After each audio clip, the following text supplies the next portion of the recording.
할렐루야. 말씀으로 시작하는 하루 133번째 시간입니다. 오늘 함께 보실 하나님의 말씀은 이사야서 61장 3절의 말씀입니다. 제가 봉독해 올리겠습니다. 무릇 시온에서 슬퍼하는 자에게 화관을 주어 그 죄를 대신하며 기름으로 그 슬픔을 대신하며 찬송의 옷으로 그 근심을 대신하시고 그들이 의의 나무 곧 여호와께서 심으신 그 영광을 나타낼 자라 일컬음을 받게 하려 하심이라. 아멘. 역대상 21장을 보시면 다윗이 하나님 앞에서 큰 잘못을 저지르는 내용이 나옵니다. 다윗은 자신의 세력을 과시하려는 교만한 마음을 가지고 인구조사를 하였습니다. 하나님은 그것을 기뻐하지 아니하셨지요. 그래서 하나님은 징계를 내리셨는데 이스라엘 백성 7만 명을 사망에 이르게 하는 무서운 전염병의 재난이 이스라엘 전 지역에 창궐하게 만드셨습니다. 그 와중에 다윗은 오르난의 타작마당에서 하나님의 징계를 수행하는 천사를 만나게 됩니다. 다윗은 그 자리에서 이 재앙의 원인은 다 자신의 죄 때문이니 이 죄에 대한 징계를 백성들에게 내리지 마시고 자신을 징계해달라고 하나님께 철저하게 회개하였습니다. 머리를 땅에 묻고 전심으로 하나님께 회개하였습니다. 그리고 그곳에 제단을 쌓고 번제와 화목제를 하나님께 올려드렸습니다. 그랬더니 하나님께서 하늘에서 불을 내려 그 제사에 응답해 주셨습니다. 그리고 하나님은 노여움의 마음을 푸셨고 그 무서운 전염병의 징계를 멈추어 주셨습니다. 그런데 이야기가 여기서 끝나지 않습니다.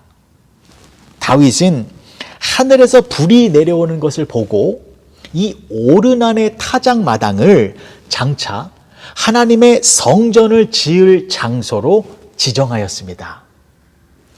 역대상 22장 1절의 말씀을 보시면 이는 여호와의 전이요 이스라엘의 번제단이라. 그리고 다윗 생전에 성전을 지을 재료를 완벽하게 모두 다 준비해 놓고 아들 솔로몬에게 성전을 지을 것을 유언으로 남겼습니다. 그리고 솔로몬은 아버지 다윗의 유언대로 그 오르난의 타작마당 위에 하나님의 성전을 건축하였습니다.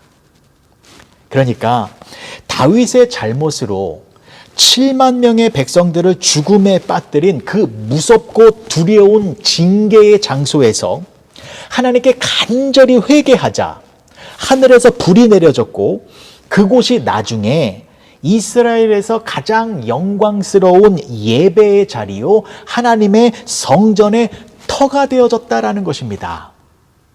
여러분, 이것은 무엇을 말하는 것이냐면 죄가 더한 곳에 은혜가 넘친다라는 귀한 사실을 알려주고 있는 것입니다. 예수님께서도 이와 비슷한 내용의 말씀을 해주셨습니다. 예수님께서는 당신의 부활에 대하여 설명을 하실 때에 누구를 예화로 말씀해 주셨습니까? 요나의 표적밖에는 보일 표적이 없느니라 하시면서 요나를 등장시키셨습니다. 그런데요, 구약 성경을 보시면 예수님의 부활을 설명해 줄 수 있는 더 멋있고 훌륭한 사람들이 많이 있습니다. 에녹을 보십시오. 에녹은 하나님과 동행하며 살다가 죽지 아니하고 하늘로 올라간 사람이었습니다. 엘리야는 어떻습니까? 불병거와 불말을 타고 하늘로 승천한 사람이었습니다. 이렇게 좋은 사람들이 많이 있는데 왜 하필 예수님께서는 당신의 부활을 설명하실 때에 요나를 예로 말씀하신 것일까요? 요나는 하나님의 말씀에 불순종한 사람이었습니다.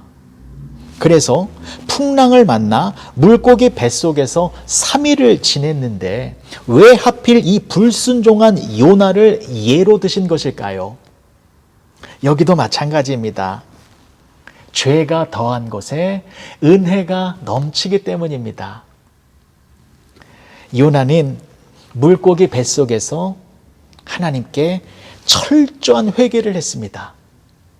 진심으로 눈물을 흘리며 회개했습니다. 자신의 잘못을 깨닫고 하나님께 전심으로 용서를 구했습니다. 그랬더니 하나님께서 요나를 용서해 주셨습니다. 그리고 니느웨 사람들을 구원하는 아주 큰 역사를 요나를 통하여 이루어 가신 것입니다. 그래서 예수님께서는 부활이라고 하는 당신의 가장 영광스러운 내용을 설명해 주실 때에 가장 수치스러운 사람이었습니다만 요나도 회개하고 돌이키니 은혜로운 사람이 되어졌기 때문에 예수님의 십자가와 부활이라는 영광스러운 이야기에 요나도 한 부분으로 참여시켜 주신 것입니다. 이처럼 회개하고 돌이키는 사람에게는 그의 실수와 실패가 아름답게 변화되는 것입니다. 우리 아버지 하나님께서는 우리의 실패를 거두어 성공으로 변화시켜 주시는 분이시기 때문입니다. 오늘 본문의 말씀을 보시면 재 대신 화관을, 슬픔 대신 희락을, 근심 대신 찬송의 옷을 입히사라고 하는 귀한 말씀이 나오고 있습니다. 하나님께서는 우리가 실패하여 시커먼 재를 쓰고 있을 때에 아름다운 화관을 허락하여 주시고, 우리가 실패하여 슬픔 속에 있을 때에 노래하며 춤을 출 수 있는 희락을 가득 채워주시고, 우리가 실패하여 근심 중에 있을 때에 하나님을 기쁘게 찬양할 수 있는 찬송의 옷을 입혀주시는 것입니다. 그리고 하나님께서는 우리의 모든 실패를, 크고 작은 모든 실패를 우리가 경험한다 할지라도 하나님께서는 그 넓은 팔로 우리를 용납하시사 우리의 인생을 실패의 과거에서 벗어나 멋지고 아름다운 현재의 인생으로 새롭게 변화시켜 주시는 것입니다. 하나님께서는 교만하고 자신의 의의를 내세우는 사람들을 원하지 않습니다.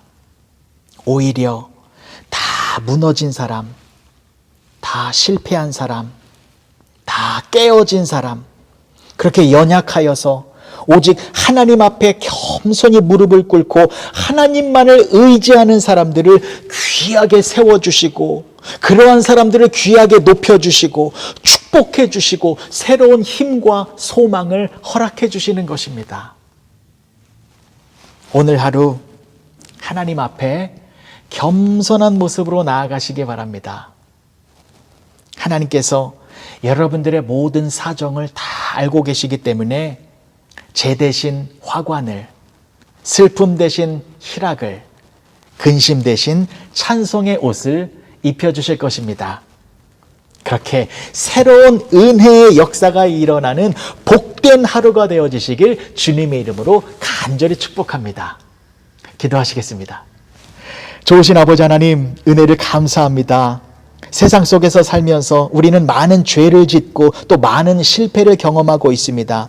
세상은 우리들에게 죄를 주고 슬픔을 주고 근심만을 주고 있습니다. 하지만 하나님은 우리 모두에게 재 대신 화관을, 슬픔 대신 희락을 주시고 근심 대신 찬송의 옷을 입혀주시는 분이십니다.